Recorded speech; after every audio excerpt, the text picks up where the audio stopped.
Hello, our dear friends, beautiful people out there. Hello there. Welcome back, everybody. I hope everybody's having an awesome day, evening, morning, whatever it may be when you're listening.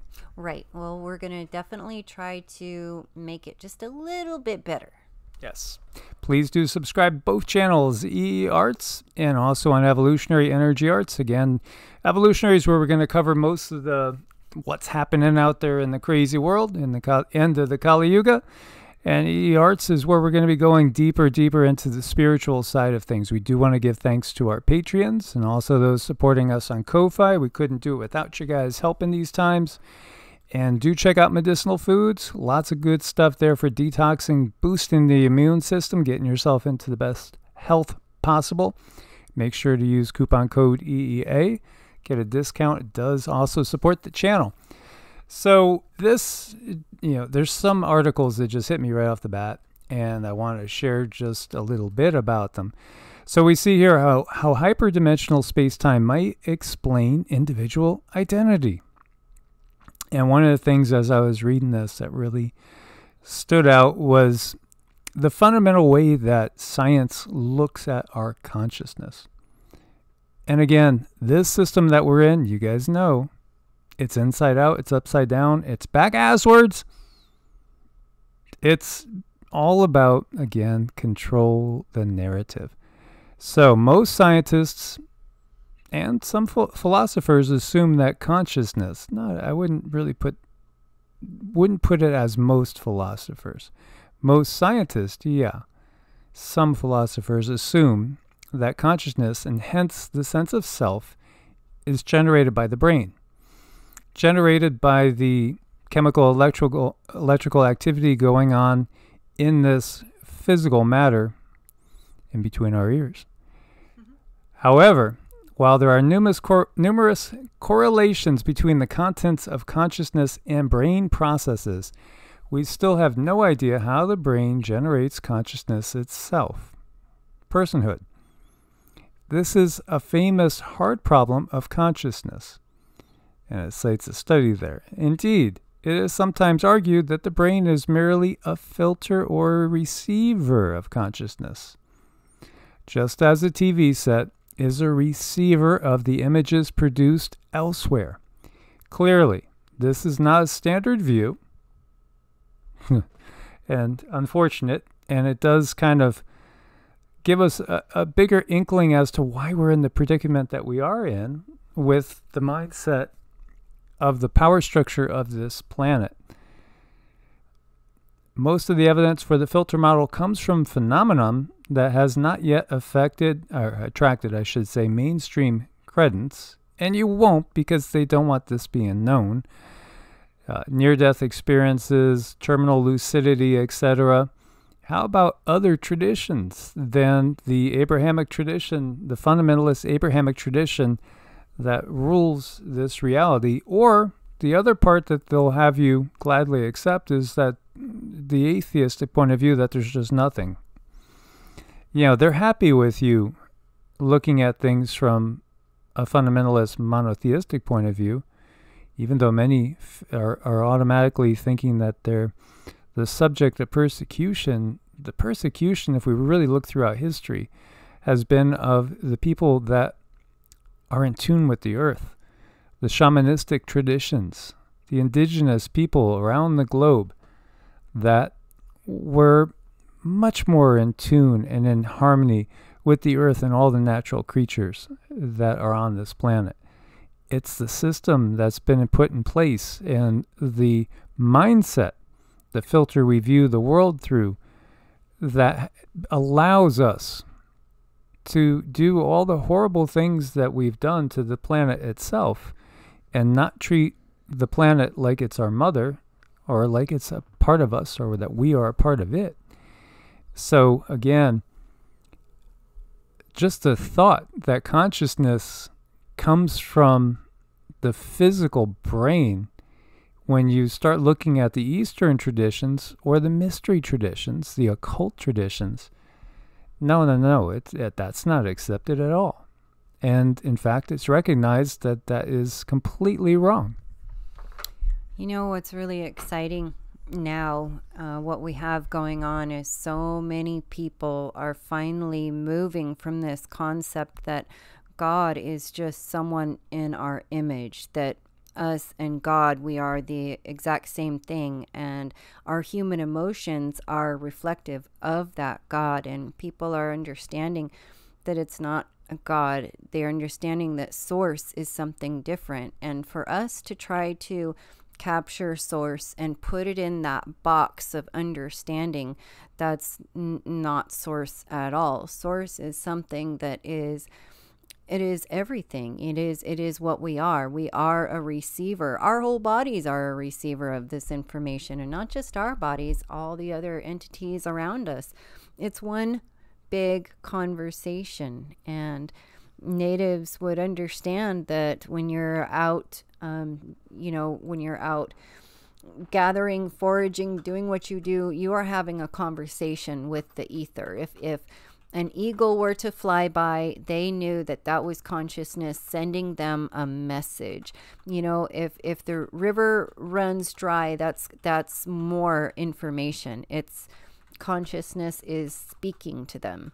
If there's a rainstorm or if something happened, they know that that means something, and they had this innate understanding of the constant conversation around them. And we've really lost that, but not all of us, because we have an understanding. A lot of people, when they look at trees, when they look at flowers, you can feel the life in those things, and that's our consciousness speaking to one another. Absolutely. So it's interesting because it gets into space-time, it gets into other densities. Now, this is, again, part of the control mechanism. They have layer upon layer upon layer, because they're very good at this, of different control mechanisms that have been thought of a long time ago, all set to go, put in place for when humanity discovers a new aspect of reality that shatters the old paradigm. As we've been moving forward, you could again think back to Newtonian physics, and think about the universe as a giant clock. We were given that perspective. It's a big machine. It's like a clockwork machine, and then quantum physics comes out, and Einstein was freaked out about spooky action at a distance. He didn't like it. He really didn't like the whole concept of quantum physics, of the fact that it's all about the observer. It's not about the machinery being in motion.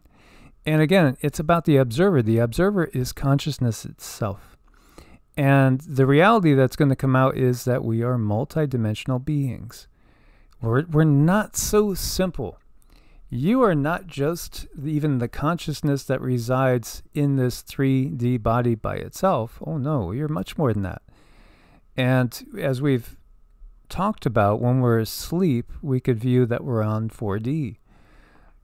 And depending on our particular frequency at that time that we are asleep, we might find ourselves, on lower 4D, middle, or upper 4D. And 4D is expansive.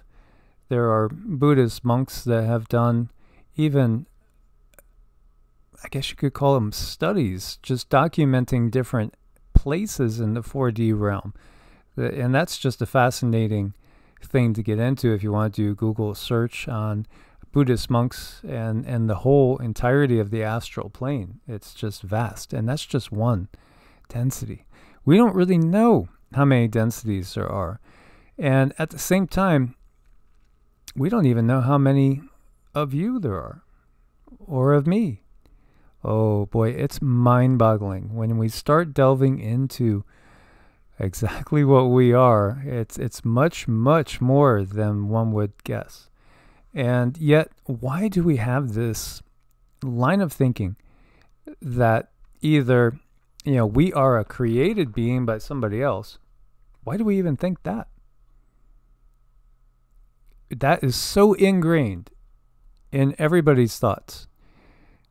My maker, judgment day, my maker. What if you are your maker? Doesn't that change things? Wait a minute. If I'm my maker, boy, that changes everything. Does it not? How could that not change everything? When you think about and I've heard this before. I know you might have heard these words in your life when it comes to parents and kids at some point in time. You know, I wish I could have chose my parents. I wouldn't have chose you. You know, when there's those arguments, those heated things that come out. But what if you did? What if the kids chose the parents? Because that's the way it's viewed in many indigenous beliefs. Many Native American, the Pomono people of Northwest United States and the Pacific Northwest, that's exactly what they believe. They believe that when a couple is basically making love, the energy that they're giving off is a very bright light that will attract certain souls. And again, like is drawn to like, and then also like is drawn to a particular situation. The soul will be drawn to a particular situation that's going to be conductive for the learning to be experienced. And so what happens is the soul sees the couple, the soul feels the vibration, the frequency, and since it's in the timeless realm, it'll be able to make the decision. Okay, well, we could get into the Vedic astrology side of things too. It could, know that the couple's making love at this time of year. That means it's going to probably be a birth date of this time. And yeah, it would be beneficial to have Gemini rising. Oh, okay. And Rahu and Ketu axis is going to be here. So that, yeah, see, there's a lot more we can see when we're outside of this physical reality than when we're inside it. And that greater us has a much deeper understanding of how the universe works. So yes, we do choose our parents, is my personal thought. And again, many times we choose to incarnate time and time again within the same greater family as a support group, a spiritual support group.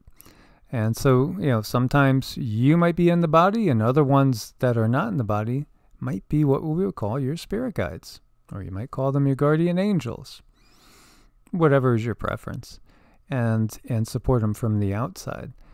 But it's fascinating to see that we are starting to learn now that there's something way more to us than just this physical body. And the evidence is everywhere, and science can't really get around it. It's going to try to keep creating new paradigms that will, again, kind of limit us, because the controllers want to keep us in a limited scope, a limited framework. They don't want us understanding all the potential that we truly, truly have. They want to keep us subservient and obeying them. But we see the human brain can create structures in up to 11 dimensions. And even though the brain is not all of our consciousness by any means, again, the brain is more like, again, the analogies that they had used previously. It's just something that we use to operate the machine, the biomass that we're in. But yet our consciousness is actually independent of the brain. And it exists in a timeless realm. Again, it's eternal.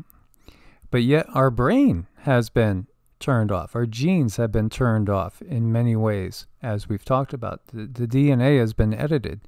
All that junk DNA, quote unquote, isn't really junk. But again, we've been downgraded in these times. And now Source is upgrading us once again and turning on things that have been turned off. And they know this. The power structure knows this. And they know they only have so much time. So they're going to keep creating new paradigms to explain the things that we learn that contradict what we were taught in the past. Mm-hmm. It's very important for those controllers to create these boxes for their explanations to sit in a nice, neat way. As long as you have things in a box, it is contained and it can be controlled. So if we are creative beings and we can create our own surroundings, that ultimately makes us creators. So that's something that is really, when you start to expand on that and sit with that, that means that we do have a lot of a lot on our shoulders as far as everything that we have created in our kingdom is under us, and we care for that. We take care of that. Our pets, our children, even our vehicles that we drive, anything, any tablet that we buy, or cell phone, it's all under our care, and we are creating this kingdom for ourselves.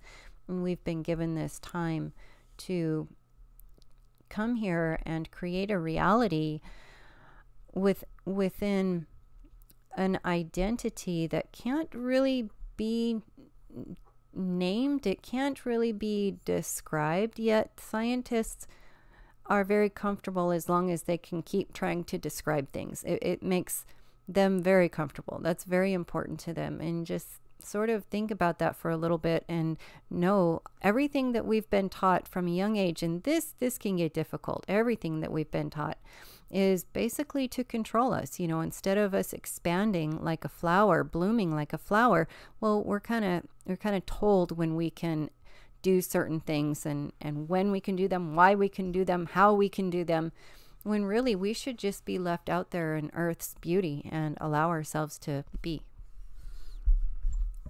Absolutely. And so this gets into another possibility that they bring up, where the individual identity might be part of a larger pool of consciousness. And then the worry is, will I lose my identity in death and be kind of swallowed up in the ocean? Think about a raindrop dropping from the clouds, and that time between being up in the cloud and plopping into the ocean is the period of time of the life of the individual. And then boom, it's back in the ocean from which it had originally came, before the wind scooped it up and put it up in the clouds, and then it did, its journey, so to speak. But what we get is not that, and what the Sanatana Dharma tradition describes as, it's not that we lose ourselves in the greater identity. It's that we awaken to the fact that we are even more than what we thought we were. It's really important to, well, for me, it's important to understand when I sit with it and I think about it. We are all going to pass on. All of us, we're going to leave these bodies behind. And what do I wake up to? What am I going to wake up to? And the answer is, you wake up to you. And so much more. We're very, very limited in these bodies. And some of that is controllers, but some of that is for our experience as well. But you never lose your sense of you. It expands, though. Exactly. So, it's interesting that there's no problem for scientists to talk about, in this sense, higher dimensions. And yet, it wasn't too long ago when you start talking about, when we get to 5D, oh, you're a new age wacko. Well, no, it's science. This is actually what it is. Higher dimensions. And this is where the real us resides. And not even 4D. We go way up higher than that. We don't understand. We probably, we can't understand in this limited vehicle all of it. And it's just basically because the vehicle is limited. Now, when we are dedicating time to mantras, meditation, yoga, Qigong, these mind-body practices that allow us to shift our perspective, change our brainwave pattern, we could start to feel, start to sense, start to know that there's so much more than normal waking consciousness and just this body. You could start to shift your consciousness out into the other layers of the many energy bodies that you have.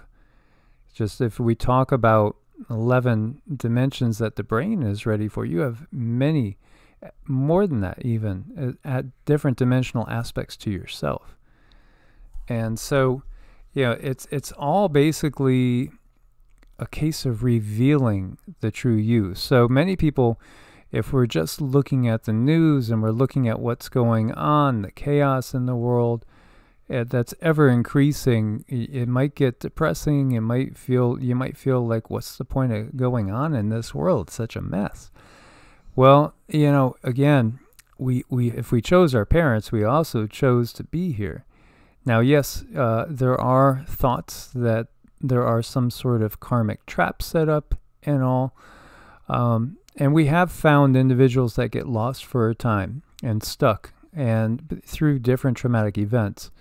There are many people that we've encountered, souls that are wandering because they were hit by a car. They got in a horrible car accident, died suddenly. They were killed in war or some other violent means. And something happened that was traumatic, and they're still kind of caught wandering without going through the normal process. But yet, I don't think that's all, and I don't think it's the majority. It's not all, and I don't even think it's the majority. I do think that the controllers are trying to create more of that, and they're really trying to stop the normal process of things. But for the most part, when people do pass on to the other side, it's being greeted by loved ones and guides that you'll immediately know, and you're gonna feel very, very welcome, like I'm home, thank God. And many times people won't want to come back and be sent back. And I do have 3 friends that went through an actual death experience, and all of them came back because they had more to do.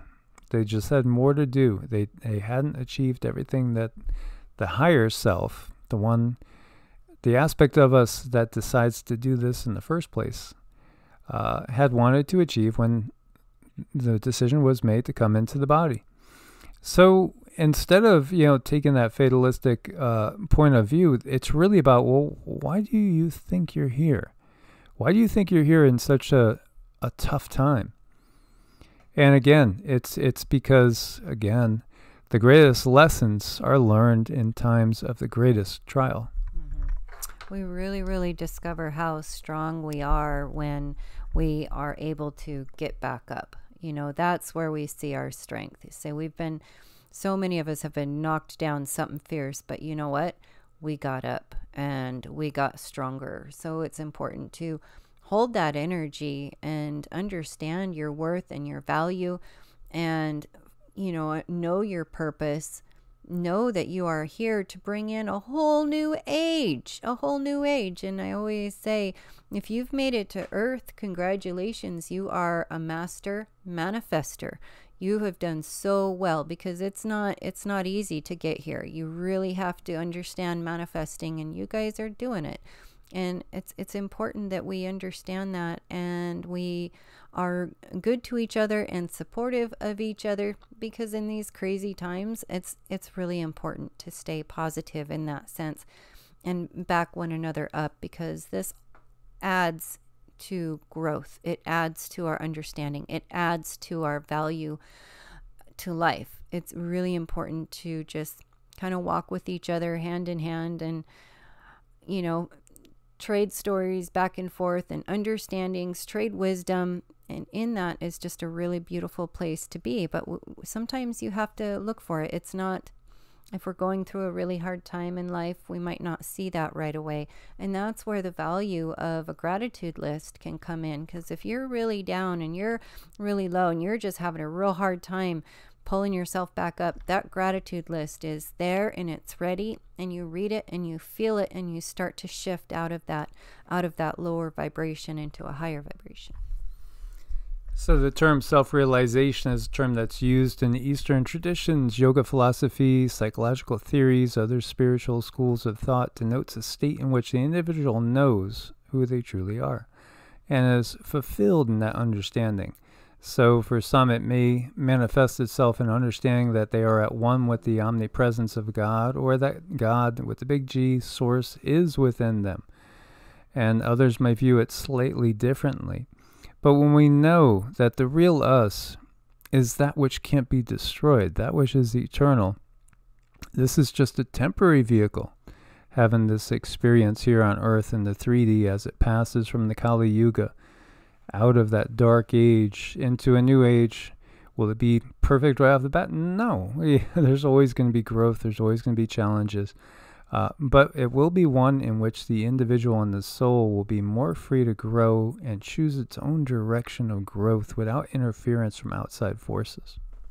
Very important to understand that your reaction to the environment is key to everything. Our response, our emotions, our reaction, our mind, how that responds to things that are going on around us is really going to be a big key in how your life is going to expand. So finding those coping mechanisms, those skills when you really kind of get thrown off your place in life, learning how to recenter yourself and find yourself again is really helpful. And that's where these spiritual practices, that's what they can help us do. And when we practice that, you can do it better and faster and things go along smoother, but it does take time. It's said that when a person reaches self-realization, their new vision and understanding of themselves brings them continuous permanent happiness. It can also bring equanimity to all circumstances, inner peace, freedom from all fears and anxieties, deep spiritual fulfillment, and stronger, calmer relationships with others. And obviously, everybody wants all those things. When we go again into the Mahabharata and that famous speech again from Krishna to Arjuna, the night before the battle, it really teaches us so much about the nature of our reality. And when Krishna says to Arjuna, he's having fear, and he also just doesn't want to hurt anybody, which I think most of us don't want to hurt anybody. Some of you guys might actually catch flies and throw them outdoors, catch an ant or a spider, throw it outdoors without just swatting. That's a beautiful thing. But when he describes to him the bigger picture, and he says, there was never a time when you, or these kings out there in the battlefield did not exist, nor shall we ever cease to exist in the future. Just as the Atman, and the Atman you could think of as the spirit, the soul, the eternal aspect of us, acquires a childhood body, a youthful body, an old age body during this life. Similarly, Atman acquires another body after death. The wise are not deluded by this. The contacts of the senses with the sense object give rise to the feelings of heat and cold, pain and pleasure. They're transitory and impermanent. Therefore, learn to endure them. And, many that have, maybe there might be some that are more familiar with Buddhism and Buddhist thought than Hinduism and Hindu thought. Yet, Buddhism does come out of Hinduism, and you'll find that many of the Buddhist precepts are very, very much in line, and some are exactly those teachings that are taught in Hinduism as well. And again, there are many different branches. This is what happens because there's many different people, and we all are seeing the universe from a different perspective. And that's exactly how Source, God with the big G, wants it, because it allows for such a variety of experiences. Again, if we're eternal, eternity is a long time. You don't want to get bored now, do you? And think about this, from the aspect. There is no non-existence of the Sat, or Atman, and no existence of the Asat. The reality of these two is indeed certainly seen by the seers of truth. And so that makes me think of Satchidananda, Parabrahma, Purushottama, Paramatama, Shri Bhagavati Sameta, Shri Bhagavate Namaha, Hari Om Tat Sat. So that is the Mula mantra, and it's a beautiful mantra that it will expand the heart chakra. It could bring tears to your eyes when you let it sink in. And again, it's talking about that which is eternal, because which is eternal is in us. So yes, our bodies are in danger when we're in this world. There's pleasure, there's pain, there's all sorts of tragedies that can occur, but they are temporary, as this whole existence is temporary. Yet the real us is permanent, is eternal. So it goes into it a little bit deeper. And again, he's encouraged to literally fight against the darkness that's encroaching upon the land, upon the earth.